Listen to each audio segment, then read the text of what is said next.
ونستغفره ونعوذ بالله من شرور أنفسنا ومن سيئات أعمالنا من يهده الله فلا مضل له وما يضلل فلا هادي له أشهد أن لا إله إلا الله وحده لا شريك له له الملك وله الحمد يحيي ويميت وهو حي لا يموت بيده الخير وهو على كل شيء قدير وأسلم على هاتم المرسلين وسيدنا وحبيبنا ورسولنا محمد وعلى آله وصحبه أجمعين أما بعد محترم din kardeşlerimiz, elbette en evvel, en birinci bizning en ulug' maqtovlarimiz, shukr analarimiz bizlarni har qaysilarimizni da analarimiz qornida yarti tomchi mani suvidan adam balasi bo'laroq yaratib, bizlarni tan bilan, iymon bilan, aql bilan o'zi tilagancha zinnatlab shu dunyoga keltirgan.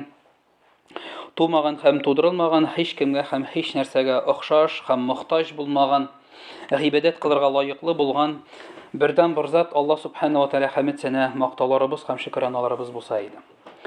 Соңында әлбәттә сөекле пәйгамбәребез Мөхәммәд Мустафа саллаллаһу алейхи ва сәлләмгә күңелләребезнән чыккан салават шәрифләребез булсын. Аллаһ Раббыбыз аның үзен, аның гаилә әһелләрен һәм сахабаларын үзенең киң рәхмәте белән рәхмәтләсә иде һәм сәламләсә иде. Ассаламу алейкум ва рахматуллахи ва баракатуху. Мөхтәрәм җәмәгать, Аллаһның рәхмәтләре булсын. Менә Алла Субханаһу ва Тааля үзенең хәерле җәзасын, җазалакул хайр ва баракаллаху фикум. Һәр башларыгызга да кемнәр сәбәпче булды шушы очрашуга, кемнәр инде килделәр, Аллаһ Раббыбызның йортын, аның гыйлемен һәм инде аның кунагын шушы хөрмәтләп килделәр. Аллаһ Раббыбыз үзегезне хөрмәтләсен, зурласын. Иншааллах, һәм менә шушы үзенең йортында очраштырган кебек, иншааллах үзенең Җәннәтул Фирдәүсендә очрашырга насип әйләсә иде иншааллах. Мин Мөдәррис хәзрәт Гыймранов булам, теге бер нидер анонс булгандыр инде, шулай да әйтеп үтәм, шулай бит. Янәдән бер тапкыр. Менә бу очрашулар Әлхамдулилlah бик кирәкле, гыйлем кичәләре монда сәкинә, монда бәрәкәт иңә, шулай бит инде сәкинә, иңдерелә тынычлык, иңдерелә мәхәлләгә. Җәмәгать, минем менә бер Расулыбыз саллаллаһу алейхи ва сәлләмнең бер хәдисен алып килдем сезгә. Бу хәдисне бәлки ишеткәнегез дә бардыр, иншааллах. Алла субханаһу ва тааля әйтә бит, әгъзубилlah. Фазаккар фа инна закра танфаул муъминин ди. Исләрне төшер, искә төшерүдә мөселманнарга файда булыр ди. Шуңа күрә кем өчендер бәлки кабатлану булыр, кемгәдер бәлки инде теге беренче тапкыр танышу булыр бу хәдис белән. Бу хәдистә Расулыбыз саллаллаһу алейхи ва сәлләм тәкъвалык турында да бар, күршеләр турында да бар, туганнар турында да бар, байлык турында, ризалык турында да бар монда, һәм харамнан тыелу да бар. Менә хәдис башлана. Бу хәдис сахих, дөрес хәдис. Бу менә бу моннан берничә хәдис белгече тапшыра. Шуның берсе Әхмәд ибн Ханбал. Шуңа күрә Имам Әхмәд җыентыгыннан алынган бу хәдис. Абу Хурайра радиллаһу анһу тапшырган бу хәдисне. Бу хәдистә карагыз, Расулыбыз саллаллаһу алейхи ва сәлләм шулай дип башлый: "Иттақил мәхарима такун аъбадан нас." Ягъни син ди харамнардан тыел ди. Харамнардан тыел. Харамнардан тыелсаң, аъбадан нас, гыйбадәт кылучы кешеләрдән саналырсың ди, иншаллах. Аъбадан нас. Харамнардан тыел һәм гыйбадәт кылучылардан саналырсың. Менә кайбер галимнәр, күпчелек галимнәр бу хәдисне әйткән вакытта, аңлаткан вакытта китерәләр, нәрсә турында сүз бара дигән вакытта, менә шундый бер кызык нидә бар әле, бер факт бар. Мин моны махсус язып алдым. Менә кемнәр инде тегендей мондый әйберләргә шикләнеп карый, менә теге безнең татар галиме дип әйтик инде, хәтта татар җирлекләреннән читкә, хәтта Саудиягә кадәр барып җиткән андый хезмәтләре бүген көндә дә кулланыла. Менә Ризайтин Фахриддинның Җавамигул Калим дигән шәрхе дигән бик яхшы шундый хәдисләргә шәрх китабы бар, җыентыгы бар. Менә шул хәдисләр җыентыгында карагыз, Ризайтин Фахриддин, мин дословно инде күчереп алдым. Нәрсә дип әйтә Ризайтин Фахриддин шушы хәдис турында? Менә иң беренче шушы башы турында: "Иттақил мәхарима такун аъбадан нас", харамнардан тыел. Харамнардан тыелсаң, син инде гыйбадәт кылынышлардан саналырсың ди иншалла. Була ди гыйбадәтләрнең иң зурысы ва саваплысы харам эшләрдән саклану һәм фарызларны үтәүдән гыйбарәт. Өстә булган фарызларны төшерү лазим икәнлегендә шөбһә юк. Кешеләрнең фарыз гамәлләр хакында җиңел карап та, нәфил эшләргә әһәмият бирүләре. Аллаһу Тәгалә һәм кешеләргә 100 төрле булышлары була торып та кәеф сафа кырулары, хәтем кебек нәрсәләр белән шөгыльләнүләре, фарыз садакаларын таратмыйча, ягъни закат турында сүз бара инде монда. Таратмаган булып та, таратырга тиеш булып та, таратмыйча мәҗлесләр ясап, кешеләр сыйлап, нәфил садакалар өләшүләре акыллы эшләрдән түгел.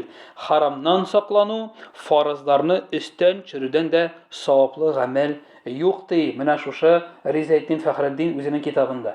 Ягъни менә бу мөхтәрәм җәмәгать, дин кардәшләрем, менә бу Расулыбызның саллаллаһу алейһи ва сәллям иң беренче шушы хәдиснең өлешендә харамнардан саклан, гыйбадәт кылышлардан булырсың дигән сүз, монда теге кирәкми уйларга, менә мин аракы кулланмыйм, тәмәке әлхәмдүлиллаһ кулланмыйм, дуңгыз ите ашамыйм, димәк шушы җитә дип юк. Монда иң беренче сүз бара, кеше Аллаһ субхана ва тәгалә кушкан фарызларны калдырудан ерак булырга тиеш. Ягъни иң беренче фарызларны үтә, фарызны калдыру харам. Ягъни бу гынахлы эш, кемдә бит инде без беләбез, әгәр дә намазны башка Аллаһ Тәгалә сакласын инкар итә икән, ул инде диндән дә чыгып китәргә мөмкин. Шуңа күрә иң беренче сүз монда харамнардан саклан, иттақил мәхәриме дигән сүз, фарызларны үтә, фарызларны калдырма дигән мәгънәдә килә бу хадис башында. Син гыйбадәт, әлбәттә, аннан соң инде бара безнең калган баскыч буенча нәрсәләр килә, фарыз, ваҗиб һәм башка. Әлбәттә, алар да керә, әмма ләкин иң беренче монда аңларга кирәк. Аллаһ субхана ва тәгалә каршында булган бурычларны үтәү турында сүз бара. Менә шунсы кызык, Расулыбыз саллаллаһу алейхи ва сәллям садака турында әйтелгән бер хадисендә, менә шундый бер хадисе бар, аның буыннар турында әйтелгән хадисе бар. Имам Муслим Гайша радиллаһу анһадан китерелә, үзенең җыентыгында һәрбер адәм баласы 360 буыннан тора, һәрбер буын өчен садака бирегез ди. Һәрбер буын өчен садака бирегез ди. Һәм ничек бирергә я Расулулла дигәч, менә галимнәр берничә хадисне җыеп аңлаталар шушы садаканың бирү юллары хакында. Ягъни садака, менә шушы хадисләр садака нәрсә садака булып бара дигән хадисләрне җыеп, шуларның теге фәтвәләре бар. Шунсы кызык, Расулыбыз саллаллаһу алейһи ва сәллям үзенең бер хадисендә әйтә, садаканы ничек бирергә дигәч, гаиләңә игелек кыл ди, садака булыр ди. Кулың белән игелек кыл, телең белән матур сүз сөйлә ди. Һәм берсе әйтә, кымашауга бирмә ди. Ягъни кай вакытта кешенең, менә әйтик бит инде бар безнең гайбәт сөйләргә мөмкинлек бар ие. Туктале, бу Аллаһ Раббыбыз каршында начар, түбән, бызык, фәхиш гамәл, бызык гамәл, мин моны калдырыйм әле. Бары мөмкинлек кылмады. Бар иде җавап бирергә әшәке сүз белән тыелып калды. Әйтмәде Аллаһ Раббыбыз хакына. Бар иде бер гынах гамәл кылырга тыелып калды. Әлбәттә, бу да гыйбадәт, субханаллаһ. Әгәр дә син начарлык эшләргә мөмкинлек була торып та, гыйбадәт башкасы шушы бозык гамәлләрне эшләргә мөмкинлегең була торып та, начарлыкка начарлык белән хәтта хакың булса да кайбер очракта шулай бит. Теге Әл-Гимран сүрәсендә Аллаһ субхана ва тәгалә әйтә бит, кай вакытта җавап кайтаруның хөкемнәре турында. Мөмкинлегең булса да Аллаһ субхана ва тәгаләнең ризалыгын өмет итеп тыелып калдың, шушы әйберне эшләмичә. Иншааллах, Аллаһ субхана ва тәгалә каршында әлбәттә син дә гыйбадәт кылучылардан булырсың. Чөнки мөмкинлегең бар иде, син тыелып калдың бу гамәлдән, бу харам, бузык гамәлдән. Иншааллах, әлбәттә бусы да улуг гамәл. Расулуллаһ саллаллаһу алейһи ва сәллям әйтте, бу садака булыр ди. Зур садакаларның берсе садака, ул гыйбадәт шулай бит. Шуңа күрә әлбәттә иң беренче иттақил мәхәриме тәкун әъбәдән нас, син харамнардан тыел дигән вакытта без аңларга кирәк, җәмәгать. Фарызларны калдырудан ерак булырга кирәк. Иң беренче фарыз гамәлләр. Чөнки Аллаһ субхана ва тәгалә кутси хадис бар. Шушы кутси хадистә Аллаһ Раббыбыз нәрсә ди? Әдәм менә әгәр дә әйтсәк, без нулевая точка, да, мертвая точка. Мертвая точкадан менә кай вакытта бит инде халык шулай була. Менә без инде теге шулай туры килә, кай вакытта практикада дип әйтик инде. Мәҗлесләр үткәрәләр инде. Без инде әлбәттә барып шушы динебезнең асыл өлеше бар.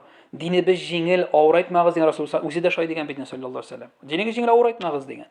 Ләкин халыкта санап китсәң, теге ул инде мәетләр белән, кай вакытта ул юллар белән, ул тагын нәрсәдер китә. Безнең халыкта, татар халкы да хорафатсыз түгел. Хәтта Расулыбыз саллаллаһу алейһи ва сәллям әйткән, шундый каты итеп әйткән инде, теге әгәр дә бер яхшылыкны, изгелекне кылудан сезне дигән бер хорафат туктатып калса, теге бар бит инде бездә 13 бар. Аннан соң теге мин ишеткәнем бар өлкән кешеләрдән теге вторник анда бер ападан ишеткәнем бар, мин агач та селкенмәс дип әйе, моны эшләргә ярамый, теге эшләргә ярамый дип. Расулullah саллаллаһу алейһи ва сәллям әйтә, әгәр дә бер хорафат ди, аркасында сез ди берәр изгелектән баш тартсагыз, сез ди ширк кылган булырсыз ди. Расулullah саллаллаһу алейһи ва сәллям әйтә. Ягъни көндә, айда, елда Аллаһныкы сөкмәгез, Аллаһны сөккән булырсыз ди. Шуңа күрә монда әлбәттә динебез җиңел, асылда динебезнең җиңеллеге яза. Шуңа күрә ислам дине нәрсә инде ул? Менә кстати шундый бер хәдис бар. Нәрсә соң ислам, аның нинди авырлыгы бар дигән вакытта, менә бит кай вакытта шул ук мәҗлесләр вакытында елга бер тапкыр мәҗлесләр үткәрә дә халык. Мин моны ни өчен әйтәм? Иншалла насың запись куелачак. Меңнән артык кеше караячак иншалла. Шуңа күрә теге кай вакытта халык елга бер мәртәбә яисә гаеткә барып кайта да, анда елга бер ике мәртәбә йортта Коръән укыта да, вәгазь сөйләттерә дә, ничектер тынычланып алга таба яшәп китә. Асылда бит инде кулларыңны күтәреп, синнән дә, синең үзең өчен, синең әтиең, әниең өчен синнән дә кем ихласрак сорый ала инде? Бер шейх та бер ни кеше дә, бәлки дә аның сүзләре дөресрәк, аның хөкеме нирәк булыр. Ихлас иннамал аъмалу бинният бит. Безнең ниятебезгә карата бирелә әҗр шулай бит. Шуңа күрә менә ислам динебез җиңел, хәтта Расулыбыз, менә монда безнең бит инде шундый бер асыл ниебез бар, теге хәдисебез бар. Гомәр ибн Хаттаб радиллаһу анһудан Имам аль-Бухари, Имам Муслим китерә, Гомәр ибн Хаттабтан шундый килгән хәдис бар бит инде. Ул әйтә, Гомәр ибн Хаттаб бер көннәрдән бер көнне ди Расулullah саллаллаһу алейһи ва сәллям белән утырадыр икъти, бергә инде утырганнар, сахабалар белән субханаллах яшәп утыралар. И шунда килә бер оппактан киенгән чиста бер кеше. Һәм Гомәр ибн Хаттаб әйтә, әйтер идек ди, мусафир дип ди. Киеме оппак һәм чиста. Монда теге сәфәрдән килгән ни юк, изе юк. Менә миндә дә из калмагандыр инде. Теге машинада килдем дә, хәзрәт инә чакырып кертте, башатып җиртте дә, хәтта шул сәфәр изе дә калмады. Хәтта теге бер сәгать килдем инде, субханаллах. Километражны карамамын икән. Теге бер сәфәр изе юк ди. Әйтер идек, үзебезнеке күргән кеше юк ди. Монда билгеле бит инде анда кемнәр ни, мөселманнар бөтенесе ни. Ярый, без хәтта бер безне кайтып белеп битермибез, исәнләшмибез дә кая хәтта мөселманнар субханаллах. Сәлам да юк. Шу без аптырап килеп утырды да Расулыбыз саллаллаһу алейһи ва сәллям, аның тезләре Расулыбызның ди саллаллаһу алейһи ва сәллямның тезләренә тиеп тора ди. Менә шулай тиеп, каршына ук килеп утырды ди. Аның тезләре Расулыбызның пәйгамбәрнең тезләренә тиеп тора иде хәтта ди. Шуны исрау бирә башлады ди. Расулыбыз саллаллаһу алейһи ва сәллям, ислам нидән гыйбарәт дип сорау бирә ди.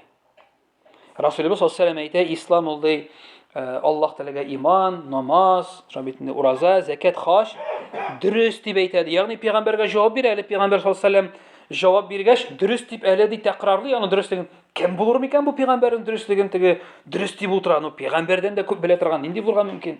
Пәйгамбәрнекен дөрес дип теге укытучы кебек сорау бирә бит укучыга. Все булды утыр бишле дигән кебек, дөрес ди. Дальше иман нәрсә ди? Иман нәрсә дип сорап бирә Расулыбыз саллаллаһу алейһи ва сәллям әйтә, санап чыга иманның шушы рөкеннәрен, баганаларын, нигезләрен. Ихсан нәрсә ди? Ихсан. Нәрсә ул ихсан? Расулыбыз саллаллаһу алейһи ва сәллям әйтә инде, ихсан ул гыйбадәтне ди, Аллаһ Тәгаләне күргән кебек башкару ди.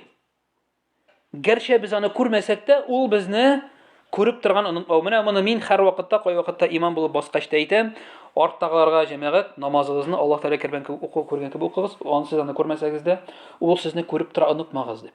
Яисә Расулыбыз саллаллаһу алейһи ва сәллям иман булып баскач, гел һәр вакытта нәрсә дия торган булган борылып, бу намазыгызны актык намаз кебек укыгыз дип. 3-4 сәгать бар шулай бит намаз арасында әйтик инде. Кем белгән, Аллаһу а'лам нәрсә булганда ул намаз арасында. Безнең планнар зур әлбәттә инде. Мин дәген җыенмыйм да бит. Но Аллаһ субханаһу ва тааляның үзенең билгеләп куйган срогы бар инде. Аллаһка тапшырган. Шуңа күрә Расулыбыз саллаллаһу алейһи ва сәллям әйткән инде, һәр намазда соңгы намаз кебек укыгыз, бу намазыгызны дия торган булган. Ихсан, аннан соң сорый кыямәт көне качан була? Расулыбыз саллаллаһу алейһи ва сәллям соралган ди, сораучыдан артыгын белми ди. Ягъни менә Аллаһ Тәгалә генә белә ди. Лукман сүрәсен искә төшерсәк, 5 әйберне Аллаһтан башка беркем белмәс ди бит. Аллаһ Субханаһу ва Тәгалә. И шуннан соң инде бу торып китеп бара. Юкка да чыга күпмедер вакыттан соң. Гомәр ибн Хаттаб радиллаһу анһу әйтә, без ди сорыйбыз инде пәйгамбәрдән, кем булды соң бу ди. Пәйгамбер үзе сорый. Гомәр ди, беләсеңме кем булды бу ди? Кем ди? Без аптырадык инде Расулда ди, синнән сорап, әле сине дөрес дип бара. Кем булыр микән бу шуның кадәр крутой, безнеңчә әйткәндә. Расулыбыз саллаллаху алейһи ва сәллям әйтә, бу ди Җәбраил алейһиссәлам сезгә динегезне өйрәтергә килде ди. Менә бу динебез, димәк, нәрсә җәмәгать авырмы? Ниндидер өстәмә әйберләр кирәкме? Юк, намазыңны укы, субханаллах, шулай бит. Ихластан булырган кадәр, хушук белән намаз һәм уразаңны тот. Әгәр дә матди мөмкинлегең бар икән, субханаллах, закатыңны түлә һәм хаҗыңны кыл. И калган өстәмә садакалар, өстәмә хәйрия, хәерле гамәлләр белән эшлә шөгыльлән. Булды? Нинди авырлыгы бар? Берни авырлыгы юк. Менә кай вакытта адәм баласы үзенә үзе эзләп таба, кызганычка каршы. Һәм тагын бер хадис, бу хадистә, бу хадис Имам Муслим җыентыгында китерә, Абу Хурайра радиллаһу анһудан китерелә бу. Көннәрдән бер көнне Расул саллаллаху алейһи ва сәллям бер бәдәви килә. Бер бәдәви килә һәм сорый, я Расулуллаһ ди, миңа шундый бер гамәл өйрәтте. Шундый бер гамәл өйрәт. Ул гамәлне үтәгәч мин җәннәткә керә торган булсам иде ди. Бу бидуин инде бәдәви сорый. Менә шундый бер гамәл өйрәтте Расулуллаһ ди. Менә бит җәмәгать, безнең күңелләр шундыйрак инде. Сезнеке ничектер? Мин үзем өчен җавап бирәм, сезнекен белмим. Аллаһ Тәгаләдән башка ул белүчерәк, ул белүче. Менә әгәр дә телефонда яисә менә монда берәү килеп җәмәгать, менә шундый бер ни бар, юл бар, пенсияны арттырырга була икән. 2 тапкыр, 3 тапкыр. Аның өчен социаль фондка менә шундый документ итәргә кирәк. Или кемнәр эшләшәләренә җегетләр, шундый бер проект бар, бик әйбәт. Бик әйбәт проект бар. Короче, 100 мең белән керәсең, хәләл, бернди риба, бер нәрсә юк. Или 500 мең белән керәсең, бернди кадәр вакыттан маржа, субханаллах, рентабельность әйбәт. Әйбәт. Вообще анда 1-2 миллион эшлисең. Вообще шундый проект. Кызыксың, менә бит инде монда теге дөньяви мәсьәлә шундыйрак. Күп вакытта мин инде монда дип вообще мин гомумән әйтәм. Монда бит инде Расулыбыз саллаллаху алейһи ва сәллямнан сорый бәдәви бит безгә килеп җиткән бит инде бу. Җәннәткә ничек керергә я Расулуллаһ дип сорый бит инде бу, җәннәтне әйтә торган дип. Менә шунда күңелләр токта нәрсә микән бу дип, менә минеке сикерә башламый инде күңелем. Кызганыч калыбым. Нәрсә микән бу? Нәрсә дип әйтте микән Расул? Токта дип, ничек керергә микән җәннәткә хәзер бит инде теге Абу Дагдах искә төшә инде миңа. Теге агач турында егет белән бер кичкенә күршесе белән чыккан мәсьәләдә. Бер агач өчен үзенең финиковый бакчаларын бүләк иткән 60 яисә 600-дән тыйын торган. Мәйтәм, ничек шулай акыл, күңел мәсьәләсе теге тәрбия җитмәве күренә. Менә аны сорый бу бәдәви бит инде, пәйгамбәрдән сораган бит инде, миңа өйрәт шундый гамәл, шул гамәл белән җәннәтле булыйм дигәч, менә без хадисны укыйбыз, бу хадистә туктап бит инде, моны өйрәнеп, теге күңел үзем теләгәнчә, акыл белән аңлаганча ачылмый, субханаллах, дип шатлык белән. Бит инде теге сахабалар Расулыбыз саллаллаһу алейһи ва сәллям урамнан үтеп барган вакытта туктый да бер йорт кырыенда җылый җәмәгать. Шуның кадәр җылый, сакалларыннан күз яшьләре ага. Расулыбыз саллаллаһу алейһи ва сәллямнең хәл атака хадисул ашия дип укый, бер хатын Коръән укый тегендә кычкырып урамга ишетә тавышы. Расулыбыз саллаллаһу алейһи ва сәллям туктый да, тыңлап тора да, теге дашлали до тебя весть, теге асудны мне хадисул ашия, җиттеме сиңа хәбәр ди, ул кыямәт турында хәбәр җиттеме? Теге хатын шуны укый да, җылый да, тагын шул аятны укый, туктый да, тагын бер 10 тапкыр шул бер аятны укый теге хатын. Җылый укый, кыямәт турында укый инде. Әле бу теге тәфсире дә түгел. Халактака хадисул ашия дип, җиттеме сиңа ул хәбәр турында, ул көн турында хәбәр, җиттеме сиңа ул көн турында хәбәр дип укый. Расулыбыз туктый. Бу хатынны укыганын ишетә дә, җылганча туктый да, Расулыбыз да җылый башлый. Иреште дип җылый Расулыбыз саллаллаһу алейһи ва сәллям. Сахабалар шундый булганнар, субханаллах. Монда менә кызганычка каршы мин андый түгел. Кызганычка каршы мин андый түгел. Менә бу бәдәви сорагач, Расулыбыз саллаллаһу алейһи ва сәллям әйтә: "Аллаһка ширик кылмыйча аңа гына гыйбадәт кыл." Бит җәмәгать ширик шундый нәрсә ул, теге бик җиңел Юсуф сүрәсендә Аллаһ субханаһу ва тәгалә әйтә: "Гыйбадәт кылучыларның күбесе ширик кылалар" ди. Гаҗәеп бит инде. Юсуф сүрәсе гыйбадәт кылучыларның күпчелеге ширик кылалар ди. Бу теге менә шул ук хорафат турында әйтеп үттек, бик күп бит инде. Тегесен бусын. Тел шуңа күрә шундый нәрсәдер инде ул. Тел аркасында ике бот арасында һәм ике теш арасындагы әгъза аркасында күбрәк җәһәннәм булыр дип әйтмәгәндер Расулullah sallallahu aleyhi ve sellem. Аллаһка ширик кылмыйча аңа гына гыйбадәт кыл ди. Фарыз намазларны үтә, закатыңны түлә, Рамазанда ураза тот. Шуннан соң бу бәдәви әйтә: "Я Расулулла ди, Аллаһ белән ант итәм, сине җибәргән зат белән ант итәм ди. Мин син шушы әйткән әйберләргә бер нәрсә өстәмәмен дә ди, бер нәрсәне киметмәмен дә ди." Һәм борылып китеп барада Расулullah sallallahu aleyhi ve sellem әйтә: "Кайсыгызның җәннәт әһлен күреп шатланасы килә, менә бу бәдәвигә карасын, әгәр дә ул дөресен сөйләсә" ди. Авырмы? Юк. Динебезнең субханаллах авырлыгы юк. Әмма дә ләкин менә шул кай вакытта гыйлем, кай вакытта нәфес, дөнья, дуслар үзенекен итә дә инде без алданып китәбез кызганычка каршы. Шуңа күрә бу җәмәгать бу мәсьәләдә уяу булырга кирәк һәрбер кешегә дә. Җабир радиллаһу анһу китерелә, бер вакыт Расулыбыз саллаллаһу алейһи ва сәллям янына Нуъман ибн Каукал радиллаһу анһу килә дә һәм сорый: "Ничек уйлыйсың, я Расулулла ди, әгәр дә мин фарыз намазларны үтәсәм, харамны харам һәм хәләлне хәләл дип белсәм ди, җәннәтле булырмынмы?" ди. Расулулlah саллаллаһу алейһи ва сәллям әйтә: "Булырсың иншаалла" ди. Әйе дип җавап бирә. Нуъман ибн Каукалга. Ягъни бу дөрес хәдисләрдән. Шуңа күрә иттақил мәхарима такун а'бадан нас, харамнардан тыйыл, гыйбадәт кылучылардан булырсың дигәндә, иң беренче Аллаһ субхана ва тааля фарыз һәм ваҗиб дип кушкан әйберләрне фарыз һәм ваҗиб дип белү. Мин шаккаттым әле бер көнне генә ишеттем шундый бер статистика, бик аяныч, оказывается, мөселманнарның закат түләргә тиешле булган теге категориясының түләү проценты бик аз икән. Ягъни закатны яшерә, түләми. То есть закат түләү проценты аз. Мөселманнар түләргә тиешле булганнар түләмиләр. Мин дә процентны цифрлар әйткәннәр иде. Цифрларын. Шунда статистика китергәннәр иде. Но мин хәзер цифрларны хәтерләмим. Ләкин мин шундый история ишеткәнем бар. Миңа моны теге мәдрәсәдә сөйләгән иде безнең остазыбыз. Шундыйлар бар ди.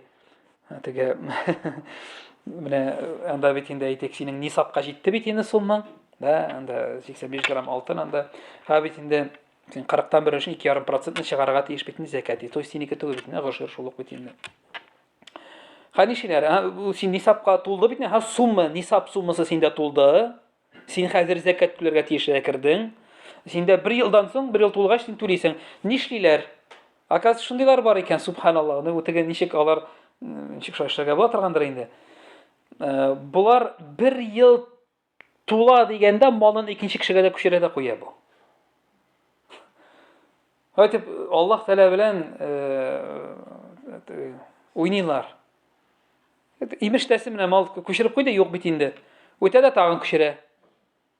Түләр җиткәч тагын да, но бит монда инде теге алдау икәне бит инде ачыктан ачык күренеп тора, бу бит инде нәрсә инде. Менә шундый да хәлләр бар икән кызганычка каршы. Шундый хәлләр дә бар икән. Шуңа күрә менә иң беренчедә Расулullah sallallahu aleyhi ve sellem бу хадис башында җәмәгать иттақил мәхарима такун а'бадан нас ди. Менә харамнардан тыелу иң беренче әйткәндә фаразларны, ваҗибләрне калдырмау хәминнән нас. Менә теге нулевой точка дип әйтә башлаган идем. Аллаһ Раббыбыз әйтә: "Миңа да якыная башламас ди." Менә син торасың нулевойда шулай бит. Мин шуны мәҗлескә кирип киттем. Менә әйтәсем килә халыкларга, кешеләргә, җәмәгать аңларга кирәк. Менә әйтик, безнең дөньяви әйтегендә менә конституция. Аннан кала үз әйберләр чыга. Уголовный, административный, анда гражданский, трудовой, семейный кодекслар. Нигез конституция. Аннан соң китә федеральный закон, региональный, аннан соң местное самоуправление иң ахыргычы. Шулай бит инде. Бар менә Коръән, бар менә нигез, фарыз, ваҗиб, иман, ихсан дигән әйберләр. Но менә шуларны әйләнеп үтеп булмый. Сикереп үтеп булмый. Менә шулай итеп кенә аннан соң бу килеп чыккач ярый әле безразличный булмаса.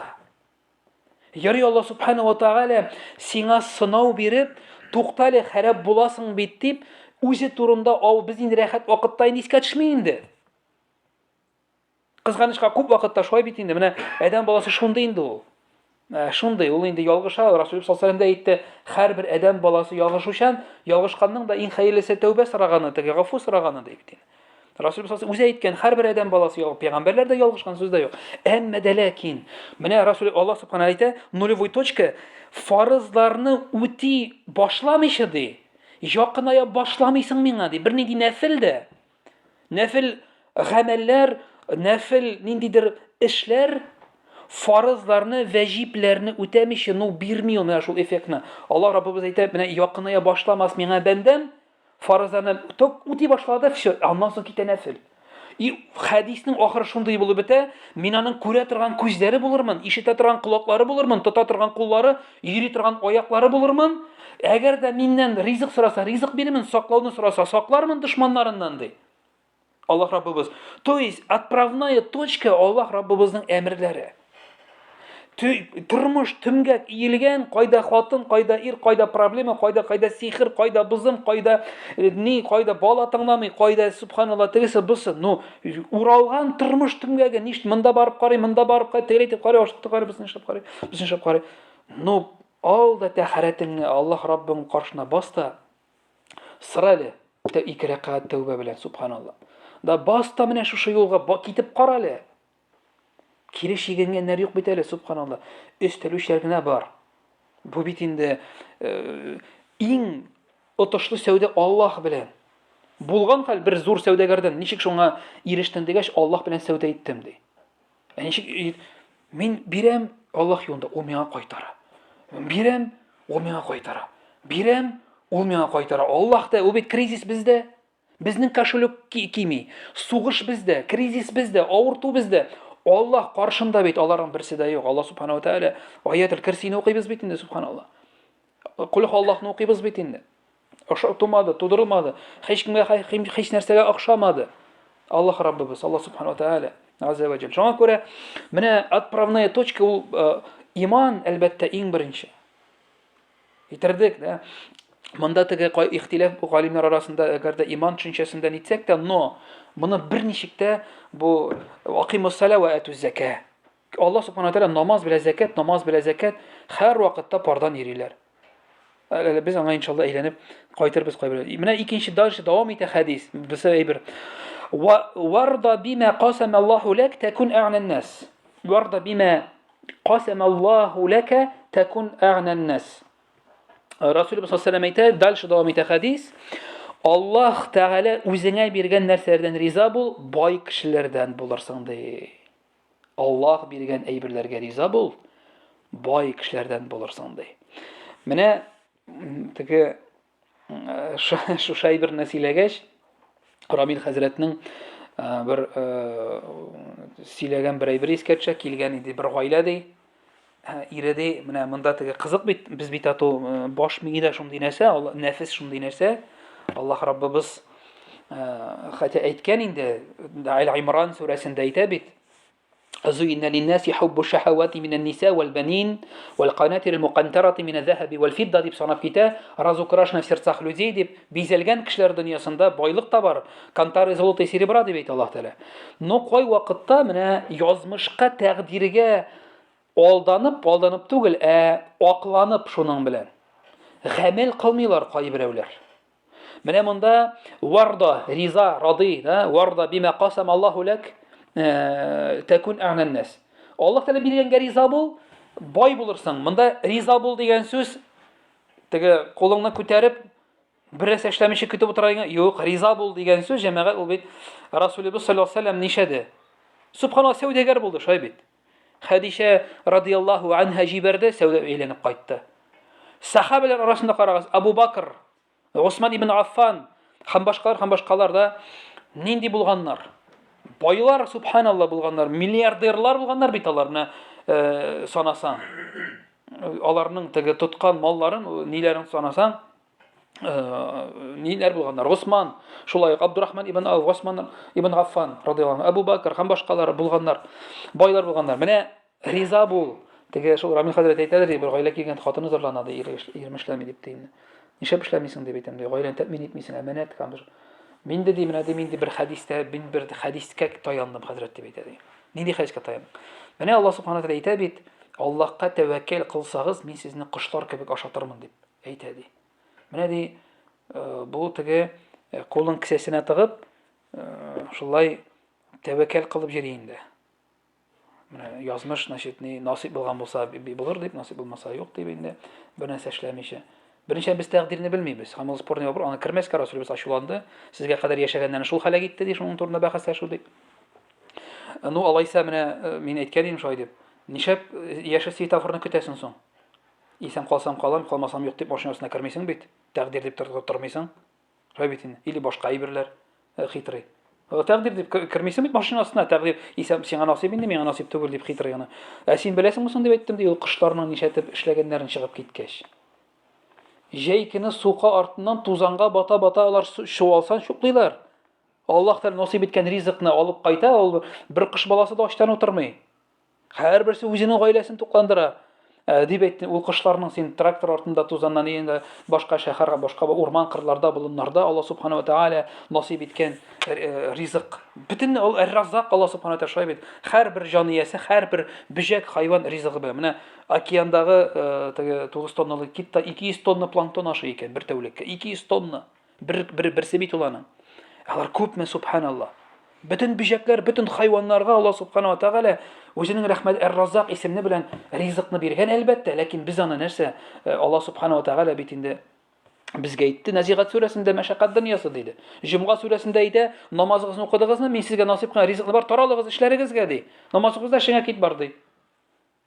Ул шулай булмаса, теге мин кай вакытта әйтәм, шул мәшәкате белән кызыкта инде ул дөнья. Без Бәни Исраил кебек булачакбыз. Муса алейхиссаламга теге нәрсә диделәр бит инде, диңгездән чыктылар, Фиргавеннән котылдылар, шәһәргә ярар кермәделәр, аннан соң җир мәннә ва сәлва теге җәннәттән ризык китерелде. Нәрсә диде? Туйдык без җәннәт ризыгыннан диделәр. Китер безгә давай суган, сарымсак базарына чыгыз да базарына бит инде Бәкарада әйтелә бит инде бу без Коръән сүзләре. Менә бу дөнья теге шул мәшәкать белән диктем була психолог разбираться итә, тегенди булса әйбәт булыр иде. Юк. Лaqad khalaqna fi ahsani taqwim. Мин адәм баласын менә безнең шушындый психология белән, шундый физиология белән, шундый нәфес белән, шундый иң менә шушы иң әйбер. Просто проблема нәрсәдә бездә китә дисбаланс. Бер як тәгәрмәч теге развал китә, кайыра башлый бер якка. Или балансировка китә тәгәрмәчтә дерелтә башлый. Туктап карый, тотып булмый шул бит. Нишәткән җаның һәр вакытта Аллаһка омтыла, без аңа байтып карыйбыз, монда ризыкны биреп карыйбыз. Асылда әлә би зикрләһи татмаиннул кулуб, җаннарыбыз Аллаһны зикр кылган тынычланмасмы дип без әллә каян эзлибез тынычлыкны да бит. Ана шуңа күрә монда җәмәгать варда бима касама Аллаһ такун агнан нас, байлык, риза булырсың, бай булырсың. Риза булсаң, бай булырсың дигәндә, байлык була ике төрле. Матди байлык бар, рухи байлык бар. Матди байлык бар, рухи байлык бар. Менә байлык мәсьәләсендә мин теге берничә әйбер китерәсем килә. Байлыкны исламда арттыра торган әзгенә отступление, берничә гамәл турында. Иншалла әйтеп үтәсем килә, нигъмәт, ризык һәм байлык хакында.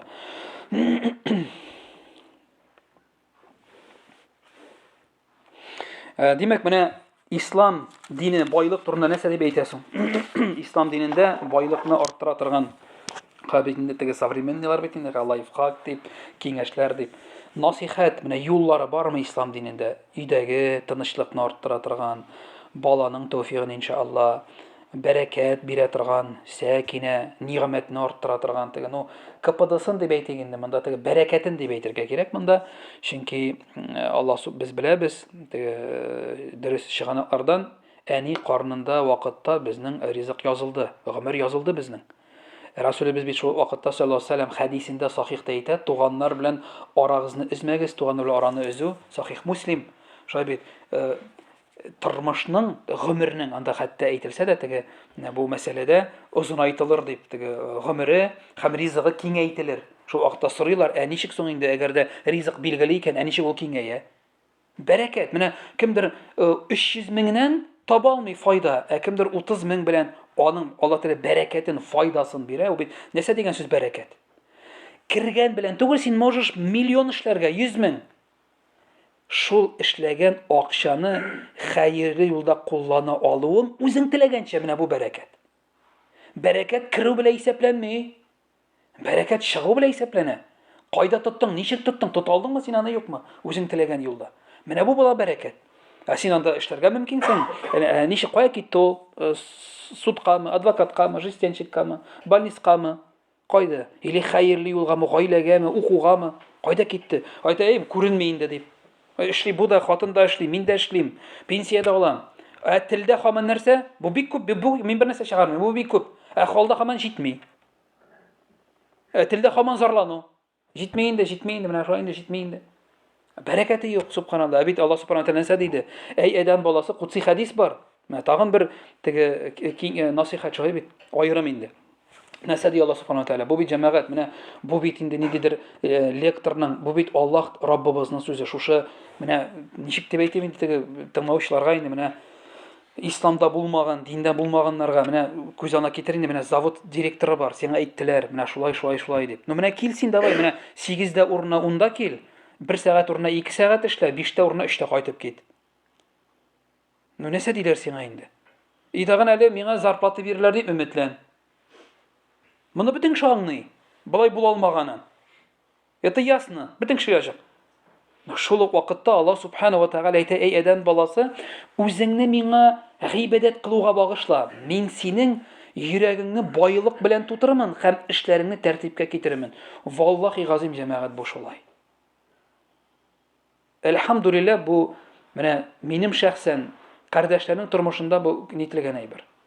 Һәм әлбәттә Аллаһ Тәгалә әйтә: "Иман киддектә сынау булмасмы?" дип уйлыйсыз. Калганнарны ничек сынадык, сине сынарбыз ди. Сынаусыз булмый. Иман китердек тә сынаусыз яшәрмен дип уйлыйсызмы? Әллә шулай җәннәткә җиңел керермен дип уйлыйсызмы? Юк, пәйгамбәребездә булмас иде сынау, шулай бит инде. Пәйгамбәрдә сынау булмас иде. Расулыбыз саллаллаһу алейхи ва саллям тормышын карыйк. Әтисез туды. Әнисе 6 яшьтә үлде, бабайсы үлде, читтә, аннан соң әтисенең агасында Абу Талибтә калды. Дусларын үтерделәр, туганнары баш тартты, жүләр диделәр, мәҗнүн диделәр, сихерче диделәр, колакларына мамык тыктылар, ишәгеләр аттылар, кызлары үлде, малайлары үлде, бер Фатыйма калды, сугышты, җиңелде, җиңде, шәһәр патшалыгы булды, 11 ятим баланы тәрбияләде, ир булды, әти булды, шәһәр башлыгы булды, полководец булды, ачлыктан интектеләр, 3 ел буе интектерделәр, шәнечкеләр аттылар юлларына. Сынаусыз булдымы ни тормышы пәйгамбәр саллаллаһу алейхи ва саллям. Ихтимал 14 акча кайбер риваятләрдә Расул саллаллаһу алейхи ва саллям санаганнар 14 акчачы булган. Чөнки ул бөтен әйберне дин бел, намаз, шатлык килсә намаз укыды, кайгы килсә намаз укыды. Бөтен дөньяны шул намаз, бөтен 2 рәкъәт намаз астында бөтен дөньяны калдыра иде ул. Юк, безнең кайда иннән дә хәсрәт баштан ашкан. Пәйгамбәребезнең тормышында саллаллаһу алейхи ва саллям бөтен әйбер бар. Ничек күчкән, нәрсәгә күчкән, ничек сөйләшкән, дошманнар белән, туганнар белән, делегация белән ничек булган, аерым киеме булган, делегация каршыларга, булай христианнар да килгәннәр, яһудлар белән дә яшәгән, Мәдинәгә дә күчеп тә киткән, анда Мәдинәдә әле ничә яһуд кавымы булган, Бәну Надир, Бәну Кайнука һәм башка 3-4 әйбер булган. Ансарлар булган, мухаҗирләр булган, аларны дуслаштырган, аннан да яхшы дипломат, адвокат булганмы? Юк, Европа галимнәре шулай ди. Аның кебек юрист, дипломат, психолог булганмы? Юк. Булай дип тә килгәннәр, тегәй дип тә килгәннәр, төне сорау белән дә килгәннәр Расул саллаллаһу алейхи ва саллямга. Әйбер дә юклаган, субханалла, эзләр чыгып калган. Гомәр ибн Хаттаб: "Я Расулаллах, кара инде Византия патшаларына нинди парчаларда, ятакларда йоклар, кара инде син бит моңа, мөселманнар бит моңа күбрәк лаек, сора инде Аллаһтан дигән, ашыкма, аларныкы бу дөньяда, безнеке теге дөньяда Гомәр" дигән. Расул саллаллаһу алейхи ва саллям. Расулыбыз саллаллаһу алейхи ва саллям. Тормыш, әлбәттә сынаусыз түгел. Сынаусыз булса пәйгамбәрләр тормышы сынаусыз булыр иде. Аларныкы мәшәкатьсез булыр иде. Рак та бар, инсульт та бар, инфаркт та бар, акчасыз калу да бар, бала да уртып китә, машина да ватыла, кырыйга да төшәбез, тәгәрмәч тә шартлый, эшсез дә калабыз. Ләкин аңа карап Алла Субханаху ва Тәала күрүдән, ишетүдән, сине тыңлаудан туктамый бит җәмәгать. Сиңа киләсе сине әйләнеп узмый. Сине әйләнеп узган берничек тә сиңа килә алмый. Тәкъдир шулай бит инде. Асыл мәгънәсендә. Үзеңне миңа гыйбадәт кылуга багышла, мин синең йөрәгеңне байлык белән тутырырмын. Ерагайма миннән ди Аллаһ Тәала әйтә. Ерагайма, ерагайсаң, мин синең йөрәгеңне фақир итәрмен. Менә хатын да эшлим, мин дә эшлим, пенсия да алам, бу да бар, гаражда машина да бар, йорттарга йорт та бар, капка кыйма да нормальны. Җитми. Җитми ди, бәрәкәт юк. Күңелдә тынычлык юк. Әйткәләшеп утыралар өстәр артында, акча аркасында. Кая куясың? Монда куям. Нишә җитмисең? Нишә безнеке генә юк соң? Фәлән тегән соң ди. Нитәләр сук вакытта әле нидә булып та? Субханалла, практикующий булып та. Шуңа күрә Аллаһ та ерагайма, ерагайсаң, менә Аллаһ та әйтә, ике каш арасында факирлекне куя. Вич недовольный бу кеше. Күпме генә әйбер булса да, вич недовольный. Ризалык, ризалык каян килә? Иманнан килә ул. Шулай бит инде, гыйлемнән килә, иманнан килә. Ризалык, просто теге ризалыкны укып алып булмый аны. Укып алып. Укында китап укыдым да, ризалык. Әйдә, гыйлем, иман, бу шундый теге кропотливая работа, субханалла. Ник шул вакытта нәрсә гамәл дә булырга тиеш. Җиңнәреңсезгә гаилә өчен, мәхәллә өчен, субханалла да, галимнәр өчен, динебез өчен, садака, закат. Абдулла ибн Мас'уд нәрсә садака турында аят ингәч, без дә йөк ташышы булып эшкә кирдек ди, садака бирергә акча булсын өчен ди. Бу бит үрнәк. Садака бир, то есть нәфил садакасы бирер өчен, акча булсын өчен без өстәмә йөк ташучы булып эшкә кирдек ди. Бу бит тоже үрнәк бит инде, субханалла. Эшләргә, гамәл кылырга дигән сүз. Безнең тормышыбызда дөньябыз һәм ахиратыбыз ни барсын. Шуңа күрә байлык иң беренче нәрсә, нәрсәдән башлана? Иманнан. Иман менә беренче теге тыңлаучылар әйтәбез, лайфхак, насихат, киңәш, үтенеш, гызыр, ул иман. Менә шушы баскычны берничә бу ул гамәлнең кабул булуына да ахиратта, дөньяда иман бу ачкыч. Байлыкның да беренче ачкычы иман. Икенчесе җәмәгать нәрсә? Икенчесе әлбәттә менә үзеңә теге ул да безнеңчә критик карала, ну үзеңә ышану да кирәк. Үзеңнең мөмкинлекләреңне чамаларга кирәк. Менә мөмкин дә бизнесны кара, рентабельность, плюс-минус, стартап башта, ахырда, ничек монда нинди ниләр подводный камнелар бар, нәрсә отыш, нәрсәдә ни булырга мөмкин, отылу булырга мөмкин, кара бизнес проектлар төзиләр. Мөселманнарда да, вообще дөньяда бизнес, диндә дә шулай кара кушлар эчендә каралырга тиеш. Икенчесе, менә Абдурахман ибн Ауф, субханалла, Мәккәдән Мәдинәгә бер нәрсәсез күчә. Шуны кадәр оста сәүдәгәр булган Абдурахман ибн Ауф Мәккәдә бөтен байлыгын калдырып китә Мәдинәгә. Аны бит тарихы белән побратать итәләр, теге туганлаштыралар Расул саллаллаһу. Ул аңа әйтә, ике хатыным бар, ике бакчам бар. Хатының берсен айрам да, бер сиңа бирәм, ике бакчаның берсе сиңа. Кайсы кирәк әйт? Нинди булганнар, субханалла, шулай бит инде. Кайсы кирәк сиңа ди?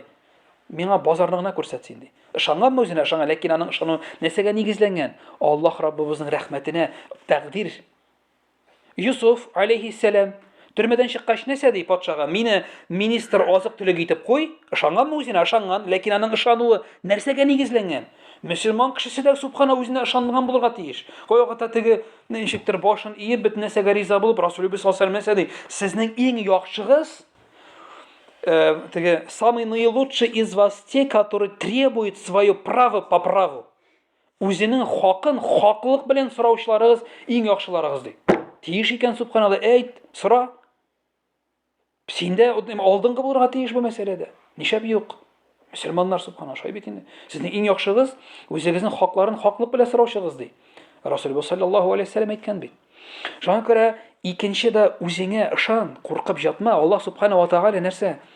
Синең белән кайда гына булсаң да җире аныкы, тәвәккәл кыл, белгечләр белән сөйләш, алдыңы артыңны кара да, әт-тәдбиру нәрсә дияле? Нисфухул маиша, әт-тәдбиру нисфухул маиша. Карагыз, Расулыбызның хәдисе Әхмәд ибн Ханбал тапшыра. Нәрсә ди? Уйлый, фикерли белү ди. Мәгишәтнең яртысы ди. Әт-тәдбиру нисфухул маиша. Расулыбыз әйткән, уйлый, фикерли белү ди. Мәгишәтнең яртысы ди. Мәгишәт нәрсә ул? Уртача мул тормыш. Мәгишәт. Уйлый, фикерли белегез ди Расул саллаллаһу алейхи ва саллям. Уйлый, фикер, уйла, кара, тикшер, ирен, субханалла. Курыкма. Ризык синең белән. Менә ике бер төсле кибет икән. Аларның язмышына, ризыгына карап, ике бер прибыль бер кашанда булмый. Синең дигәне синеке, аңа дигәне аныкы. Акыл да кирәк, шул вакытта тәвәккәллек. Менә димәк, беренчесе иман, байлык. Аллаһ Раббыбыз әйтте, ярагайма, байлык белән йөрәгеңне тутырырмын, риза булырсың иншалла. Эшләреңне тәртипкә китерермен ди. Һәм карагыз Гаср сүрәсендә, Бисмиллаһир-рахманир-рахим, вал аср иннал инсана лафи хуср. Гаср белән, вакыт белән ант итәм ди. Монда инде Куртуби, Хасан аль-Басри һәм башкаларның теге ниләре килә, кемдер әйтә аны көн белән төн дип тәфсир кылалар. Ул сүзне кемдер аны вакыт ди, кемдер икенде намазы вакыты дип әйтә. Аның тәфсирендә килә, Имам Саиди үзенең тәфсирендә яза инде. Но вакыт турында сүз бар. Вакыт ант итәм, иннал инсана лафи хуср. Күпчелек кеше нәрсәдә? Хәсрәттә. Хуср. Ләкин Аллаһ нәрсә илләлләзина, шулардан башка кемнәр? Илләлләзина аману ва амилу салих. Кемнәр иман китә, иман беренче. Убыткада күпчәр убытки нинди мәгънәдә? Туры һәм күчермә мәгънәдә. Тормыш бара, вакыт үтә, намаз юк, туганнар юк, яхшы гамәлләр юк, изгелекләр юк, уразада юк. 60-ка җиткән, 66-га җиткән, борылып карый. Кайтып төзәтер иде, юк. Хәсрәттәме хәсрәттә? Раббирҗиуни, кайтар мине кире дип әйтәчәксез ди Аллаһ Тәгалә әйтә. Кайтар мине кире. Яшьлек җүләрнең бер ботагы дигән, но һәр әйбернең үз вакыты. 5 әйбернең 5 әйбергә алмашы килгәнче кадерен белеп юк әйтмәгән бит Пәйгамбәр саллаллаһу алейһи ва саллям. Шулай бит инде. Вакыт белән әйтәм, күп кеше хәсрәттә югалтуда ди.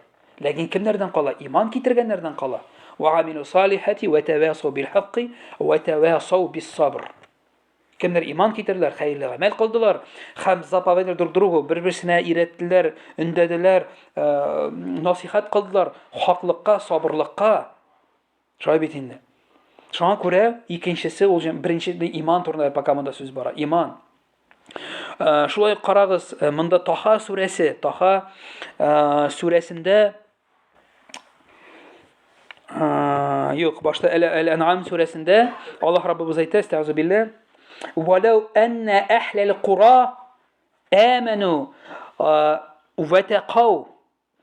Әгәр дә ди, "Валау анна ахлал кура", әгәр дә жители селений, ну, авыл һәм шәһәр халыклары иман китерсәләр, ва taqaw, һәм тaqва булсалар, лафатахна алейхим баракат. Әгәр дә авыл һәм шәһәр халыклары иман китерсәләр, тaqва булсалар, нәрсә ул тaqвалык җәмәгать? Гынахны калдырсалар, яхшылыкка омтылсалар, фарызларын үтәсәләр. Нәрсә ди Аллаһ Раббыбыз вәйдә итә бит моны? Ла фатахна, фатаха ашыр идек, алейхим баракат. Без аларга ди баракати самаи вал ард. Без аларга җирдән һәм күктән бәрәкәт капкаларын ачар идек ди. Җирдән һәм күктән бәрәкәт капкаларын ачам. Иманлы бул һәм тaqва бул. Аллаһ Раббыбыз һәм дәвам итә әйтә җәмәгать, дәвам итә әйтә. ولكن كذبوا فأخذناهم بما كانوا يكسبون.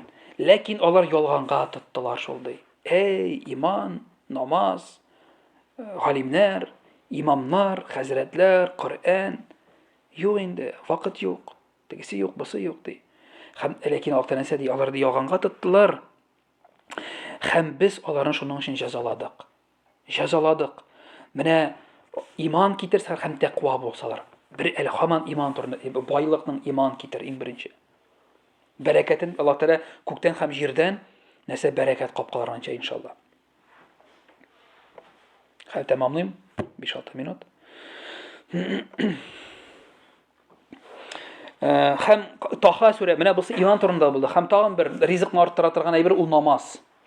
Намаз, әлбәттә, аның өчен генә инде теге уку бу инде ахмаклык дөрес түгел, әмма Таха сүрәсендә 132 аятта Аллаһ Раббыбыз әйтә: "Үзеңнең гаиләңә намаз укырга буйыр, һәм үзең дә сабырлык белән башкар. Без синнән ризык сорамыйбыз, чөнки без сине үзебез ризыкландырабыз. Хәерле ахырет тaqвалардадыр" ди. Лучший конец у богобоязненных. Аллаһ Тәгалә намаз укы, ризык сорамыйбыз без синнән, үзең укы сабырлык белән, һәм гаилә әһелләреңә буйыр. Ризык сорамыйбыз. Борчылма, намаз укысам ризыгың кими дип, вакыт менә 23-24 сәгать инде ул. 5 вакыт намазга 1 сәгать, 23 сәгать кала. Ул безнең приоритетлар һәм дөрес расстановка булмау сәбәпле безнең ул теге менеджмент времени дөрес маркетинг менеджмент времени дөрес эшләмәгәнгә күрә без дөрес бүлмәгәнгә күрә юк. Синеке белең белән кала, бер кая да китми. Синең ризык иншаллах. Син җиңнәрең сызганып эшлә, Аллаһка тапшыр, тәвәккәл кыл, иман китер, намазыңны укы, эшлә, бизнес, ләкин хәләл булсын. Харам тыел. Бу ризыкны кимедә бәрәкәте бетә. Эшлисең, бизнесыңда чәчелә әйбер мәшәкать. Аллаһ Тәгалә әйтә, тавык менә ничек чәчәм ди, шул кутси хәдистә мин әйткән. Син шүпләп бетерә алмыйсың ди. Берсен генә шәдә икенчесе, аны әйтәң өченчесе. Ай качан бетә инде? Бетмәс төшенгән шаба, күз тыңган кама телефонда хатын күренми, бала күренми. Ак шешәр агарган уже все. Көннәрдән бер көнне килә, бил бөгелми, баш эшләми, үпкә суламый, башка керми, намаз ятлап булмый, сүрә әйтеп булмый. Нәрсә 1000 ел яшим дип дөньяны кайгырт, иртәгә үләм дип ахиратыңны уйла ди. 1000 ел яшим дип дөнья турында уйла, иртәгә үләм дип ахиратыңны кайгырт ди. Расул саллаллаһу алейһи ва саллям. Ну, ничеснеке ничектер кызганыч, минеке алай ихлас килеп чыкмый. Бусы димәк иман, намаз, өченчесе тагын берсен әйтәм, алар берничә ул җәмәгать гынахлар. Менә мисал өчен Абдулла ибн Аббас Абдулла ибн Умар, Умар ибн Хаттабның малае, Абдулла ибн Умар радиллаһу анһу бер хадис бар. Аллаһ субхана ва тааля әйтә, әгәр дә сезнең арагызда мин о хадисне инде дословно әйтмим, әгәр дә сез зина кыла башласагыз, әгәр дә үлчәүдә ялганласагыз, зәкатләрегезне түләмәсәгез, хәзрәтләрегез, имамнарыгыз, казыйларыгыз, муфтиларыгыз Коръән белән хөкем итми башласалар, сезгә кадәр яшәгән халыкларда булмаган ширләр килер, яңгырлар киметелер, явым-төшемнәр. Әгәр дә мискеннәр, авыртулар, хайваннар булмаса, бер тамчык ризык төшмәс иде, яңгыр төшмәс иде. Үлчәүдә ялганлау, сәүдәдә ялганлау ризыкны киметә. Зәкатыгызны түләмәсәгез, ди Расул саллаллаһу алейһи ва саллям, яңгырлар киметелер ди. Ул шулай, моны эшләсәгез булыр. Мин инде гомумләштереп әйттем ул хадисне. Абдулла ибн Умар радиллаһу анһудан китерелгән хадис. Гынахлар өченчесе нәрсә? Гынах кылудан тукта. Әгәр дә ризыгыңның артуын теләсәң, гаиләңә эшләгән зарплатаңның, пенсияңның бәрәкәтен теләсәң, Аллаһка якынай, гынахларыңны калдыр, тәүбәңне кыл. Иншалла Аллаһ үзенең рәхмәте белән синең ризыгыңа бәрәкәтен бирер, син сизәрсең шуны. Ризык дигән матди ризык бар, рухи ризык бар дидек. Бу хадис инде әле дәвам итә, без инде күршеләр, туганнар, инде токтатам, әкренләп кенә вәгаземне. Димәк, матди ризык һәм рухи ризыктарында шулык җәмәгатьнең, ну инде монда теге яхшы тәрбияле бала, иншалла, тыңлаучы тәрбияле хатын, эшчән иманлы ир, яхшы туганнар белән мөнәсәбәт, субханалла, тыныч күңелең, шулай бит. Шуңа күрә аның һәр нәрсә үзенең юлы, һәр үзенең ризыгы бар. Вакыйга сүрәсен укыса һәр кичти ул ди. Факирлек кичермәс дигәндә бит хадистә әйтәр галимнәр все-таки беренче рухи факирлек ул бит шуннан. Внешний мир строится изнутри ди. Тышкы дөнья эчтән төзелә, шулай бит инде. Әгәр дә иманың булмаса, көчең булмаса, үзеңдә бәхет булмаса, син аны кемгә бирмәкче буласың? Син үзең факир рухи яктан. Балаңа нәрсә бирәсең син? Хатыныңа нәрсә, нәрсә сөйлисең син? Әгәр дә синең вәгазең, гыйлем булмаса, балаларга нәрсә аңлатасың, нәрсә өйрәтәсең? Әгәр дә синең үзеңдә булмаса. Шуңа күрә Аллаһ Раббыбыз нәрсә ди? Рагат сүрәсендә. Син иң башта үзеңне үзгәрт. Шулай бит. Аннан соң мин синең үзегезне үзгәртмичә, мин сезнең халәтегезне үзгәртмәмен ди. Шулай дип бит инде Аллаһ Раббыбыз Коръән-и Кәримдә әйтә. Шуңа күрә менә бу ризык мәсьәләсе, ну монда инде хадис дәвам итә әлбәттә. Димәк, без тукталып калдык. Орда бима касама Аллаһу лак такун а'на нас. Монда инде Аллаһ субханаһу ва тааля биргән әйберләргә риза бул. Һәм син иншалла шул вакытта бәхетле булырсың ди. Менә теге аннан соң теге президент отношение бар акчага. Не в деньгах счастье. Теге безнең нәселдә байлар юк, сәүдәгәрләр юк, бездән булмый ул. Кая вакытта теге әтияни дә баласына шуны тәрбия бирә.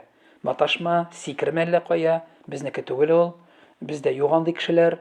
Үз урыныңны бел, зур акча, начар акча, зур акча кешене боза. Акчада түгел, акча тоткан кешенең йөрәгендә эш.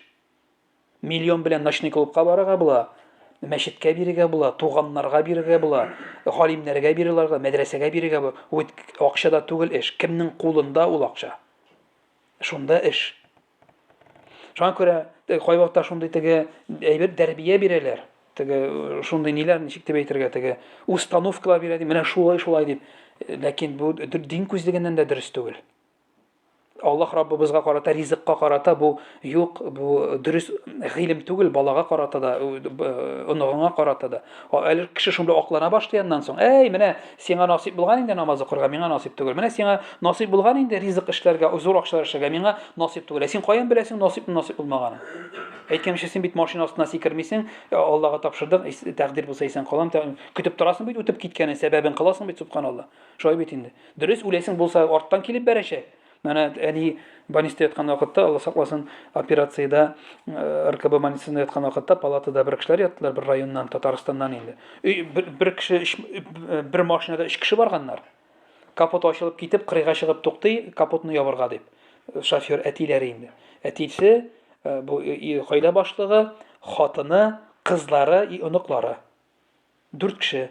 Берсе чыгып китә машинадан, капотны ябыра, 3 кеше машинада кала. Арттан КамАЗ шофер юкка китереп бәрә машинага. На ходу. Бу капот мыйнына туры килгәндә инде, бу хатын синең чит башы өзелмәгән иде, 15 метрга чыгып оча тудары. Машина эчендә АК машинасы әле ул, АК машинасы. 3 кеше кала.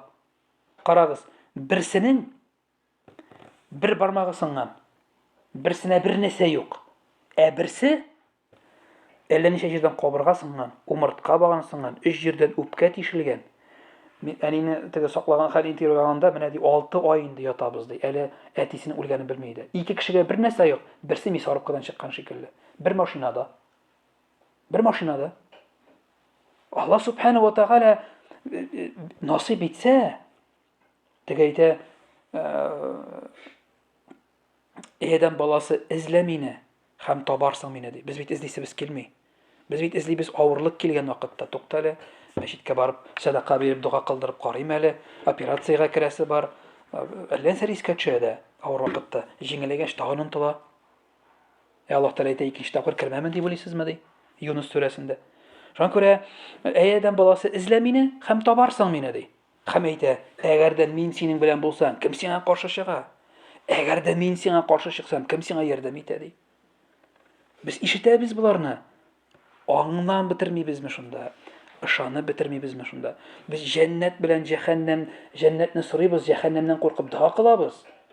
Мин монда утырганда дип әйтмим, вообще әйтәм, теге менә мәҗлесләрдә мин шулай дип әйтәм, кая вакытта каты итеп әйтәм, җәмәгать, менә әйтәм, әлегенә җәннәтне сорадык. Җәһәннәмнән кытуны сорадык. Мин әйтәм, без шуңа ышанмыйбыз үзебез. Мәңгелек. Менә сезгә дә бер тест. Нәрсә хәзер һәрберегездә мәңгелек җәннәт дип кабатлагыз берничә мәртәбә. Мәңгелек җәннәт. Мин арттырып әйтмим, менә шулай вәгазьләрдә килә ата сорыйм. Әйтәм, авырмы шанырга? Авыр. Мәңгелек җәннәт. Мәңгелек җәһәннәм. Потому что баш минең бөтен белгәне секунд, минут, көн, ай, ел. Ул шунда исәпли башлый. Әгәр дә иман зәгыйф булса, менә бу көч. Конечно, трелеп кала. Тукта ничек инде ди? Сәгать бар, минут бар, ай һәм ел бар. Кеше уйламый, что вакыт сотворен, Аллаһ Тәгалә отменять итә ала. Кояшка 4 миллиард ярым ел элек, мин әйтәм инде гел.